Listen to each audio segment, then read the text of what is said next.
Se un albero cade in una foresta e nessuno è lì per sentirlo, fa rumore? È la domanda che apre ogni episodio di The Frog, la miniserie coreana di Netflix che in 8 episodi trasforma un quesito filosofico in un thriller disturbante. E la risposta che la serie dà non è quella che vi aspettate.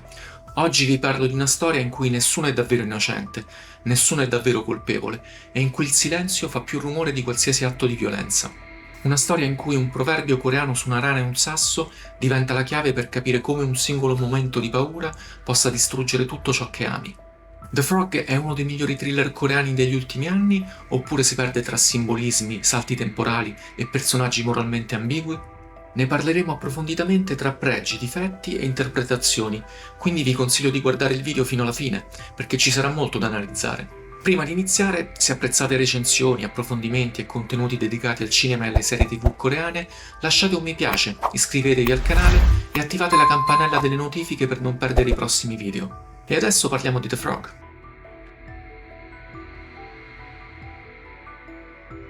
In The Frog, Cho Young-hwa, interpretato da Kim Yoon-so, gestisce una casa vacanza immersa nei boschi.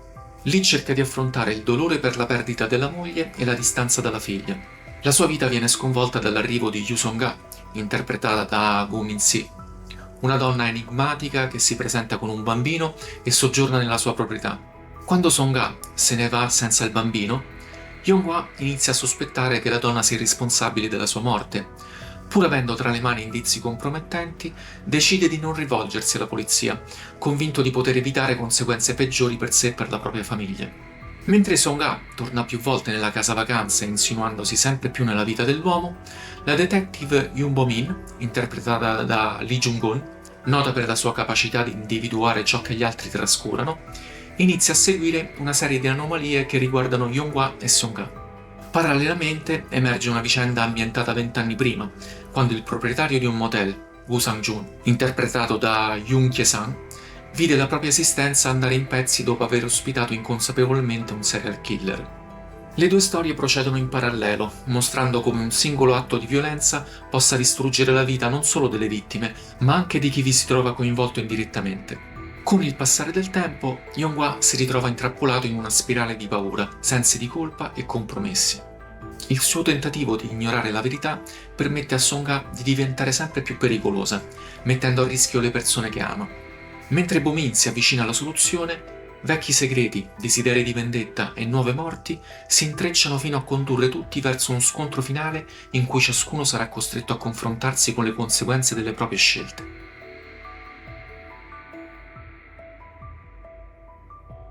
The Frog è una miniserie thriller coreana che trasforma una domanda filosofica sull'ontologia della percezione in una riflessione sulla responsabilità e sul senso di colpa. C'è una domanda che apre ogni episodio di The Frog. Se un albero cade in una foresta e nessuno è lì per sentirlo, fa rumore oppure crolla nel silenzio più totale? La risposta sembrerebbe irrilevante. L'albero è caduto, il rumore c'è stato o non c'è stato, ma il tronco è a terra e la foresta è cambiata per sempre. Non importa se qualcuno ha visto, non importa se qualcuno ha sentito, le conseguenze esistono a prescindere dai testimoni e l'assenza di uno sguardo esterno non cancella né il crimine né il dolore. Tuttavia, l'impossibilità che il rumore sia captato fa gioco a chi ha scelto di voltarsi dall'altra parte. Il titolo originale, che si traduce letteralmente come Nel bosco in cui non c'è nessuno, non è il titolo di un thriller, è la descrizione di uno stato dell'anima, quella di chi ha visto qualcosa che non avrebbe dovuto vedere e ha deciso, per paura o per calcolo, di far finta di niente, di diventare, come ha insegnato un assassino seriale a un ragazzino troppo piccolo per portare quel peso, un fantasma. Il titolo internazionale scelto da Netflix, The Frog, porta con sé un proverbio coreano che la serie cita esplicitamente e che costituisce il vero cuore tematico dell'opera. Una rana viene colpita da un sasso lanciato senza pensare. Chi ha lanciato il sasso? Perché ha colpito proprio me? La rana, mentre il suo corpo appassisce e il respiro si fa più debole, può solo continuare a farsi queste domande, chiedersi il perché, trovare in se stessa la chiave di interpretazione del proprio destino, darsi la colpa. Il genio di questa serie sta nell'aver trasformato quel proverbio non in una semplice metafora della sfortuna, ma in una riflessione stratificata e spietata sul caso, sull'innocenza perduta, sulla colpa e su quella, ancor più corrosiva, che ci si autoinfligge. Perché la rana non ha fatto nulla di sbagliato, eppure ne paga le conseguenze. Era il peso di chiedersi se avrebbe potuto fare qualcosa di diverso, se avrebbe potuto schivare il sasso, se in qualche modo la responsabilità fosse anche sua. Questa domanda avvelena le vite di tutti i personaggi di The Frog, in modi diversi e a distanza di 20 anni. Sang-Jun è la rana colpita dal caso puro, non sapeva nulla, non poteva sapere nulla, eppure la sua vita è stata distrutta. Yonghwa e Gyo sono invece qualcosa di più complicato e di più interessante. Sono le rane che hanno visto il sasso volare, hanno avuto il tempo di schivarlo, ma hanno scelto di non farlo, e ora non riescono più a smettere di chiedersi se la colpa sia loro. Il personaggio di Yonghwa è caratterizzato da una profonda ambiguità morale. Nasconde un omicidio avvenuto nella sua proprietà e per autodifesa fa di tutto per tenerlo nascosto, pur avendo le prove in mano. Ma la sua lotta interiore con il senso di colpa e i ricordi che lo perseguitano è sempre visibile. Kim Yoon-so, che il pubblico coreano internazionale conosce soprattutto per film come The Yellow Sea e The Chaser di Na Eun-jin, costruisce questo personaggio con una tecnica attoriale che è l'opposto della teatralità. Yonghwa non urla, non crolla, non fa grandi gesti, trattiene. Ogni decisione sbagliata che prende viene portata sullo schermo con una compostezza che è essa stessa una forma di terrore, perché lo spettatore sa che sotto quella superficie controllata sta avvenendo qualcosa di irreversibile. Kim Yoon-so mantiene un atteggiamento calmo e composto, spesso riflettendo sulla moglie scomparsa. Nonostante questa calma esteriore, è intuitivo, percepisce il pericolo incombente e la tensione che porta dentro di sé è trasmessa in modo sottile piuttosto che apertamente dichiarato. Di fronte a lui, Go Min-si costruisce uno dei personaggi femminili più inquietanti del thriller coreano degli ultimi anni. Per la prima volta nella sua carriera, la star di Sweet Home interpreta un personaggio pericolosamente psicotico. Offre una performance al tempo stesso agghiacciante e magnetica. Yoo Sung-ha è una femme fatale nel senso più letterale e più sovversivo del termine. Arriva, seduce, manipola, uccide, sparisce, torna, sa infliggere e incassare colpi. Go Min-si incanta fino alla fine, attraverso un abbigliamento ricercato e una presenza scenica che non lascia mai indifferenti. A far storcere il naso è più che altro una scrittura che non motiva più di tanto i suoi gesti esecrabili. La detective Yoon Bo-min, interpretata da Lee Jung-gun, è la terza gamba di questo triangolo e la più interessante dal punto di vista narrativo, perché è l'unica che non è mai stata colpita direttamente dal sasso, ma ha scelto di stare nella foresta comunque, per mestiere e per vocazione.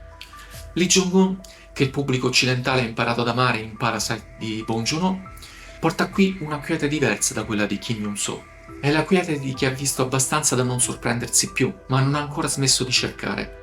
Il suo metodo investigativo è un'inversione epistemologica di rara eleganza. Bo-min non guarda quello che c'è, guarda quello che non c'è quando dovrebbe esserci. Le emozioni che le persone non mostrano, le parole che non dicono, i periodi di tempo che saltano, le cose che evitano di non guardare. È un metodo che è anche, in modo sottile, una critica al modo in cui normalmente giudichiamo gli altri. Ci fidiamo di quello che vediamo, ci fidiamo delle apparenze e lasciamo che ciò che manca rimanga invisibile. Il collegamento tra passato e presente passa sempre attraverso di lei. È Bo-min giovanissima, al suo primo giorno come agente di polizia nel 2001, a ricevere la telefonata silenziosa e impaurita di Yeon-kyo. Ed è Bo-min del presente a intuire che qualcosa non torna nel comportamento di Yonghwa. E non può essere altrimenti per una cercatrice, per l'unica che sente l'albero caduto pur se non colludito. Go-kyo, il figlio di Sang-jun, interpretato da Park Chan-yeol, noto al grande pubblico come Chan-yeon degli EXO, è il personaggio che porta sulle spalle il peso più insostenibile in The Frog. Ha visto Yan Chol portare la sua vittima in camera d'albergo quando era bambino. Il serial killer gli ha insegnato a diventare un fantasma, a non vedere e non sentire. E lui lo ha fatto. Per 20 anni ha portato quel silenzio dentro, mentre sua madre si suicidava, suo padre impazziva, i bulli della scuola lo perseguitavano e lui costruiva un fucile per corrispondenza nel motel abbandonato in cui viveva da solo. La sua vendetta, messa in atto in una sequenza stilosa, non può che essere eseguita e graziata, a differenza di Yonghwa, che ha modo e tempo per evitare di serbare lo stesso rancore di Gyo. Il serial killer Ji Yan-chol, che appare nella linea temporale del passato come l'evento scatenante di tutto, merita un discorso a parte proprio per il modo in cui la serie sceglie di trattarlo. Non è un mostro sovrannaturale, non è un genio del male cinematografico. È un uomo che in carcere è diventato una celebrità, che scrive lettere e riceve visite, che quando Sang-joon va a trovarlo non chiede scusa. Dice che in fondo è colpa di Sang-joon se l'ha invitato nel suo motel, mentre lui se ne stava fermo a farsi i fatti suoi.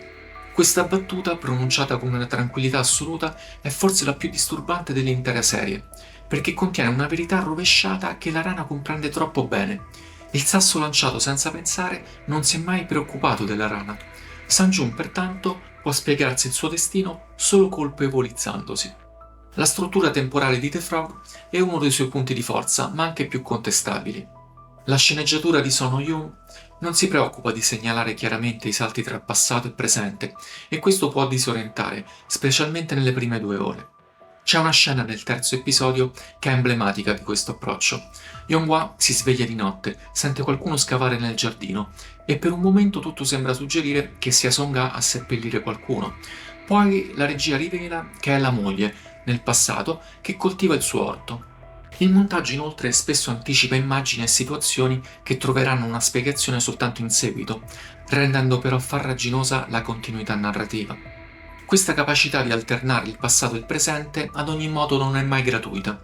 Ogni flashback risponde a qualcosa che sta succedendo nel presente o pone una domanda a cui il presente dovrà rispondere.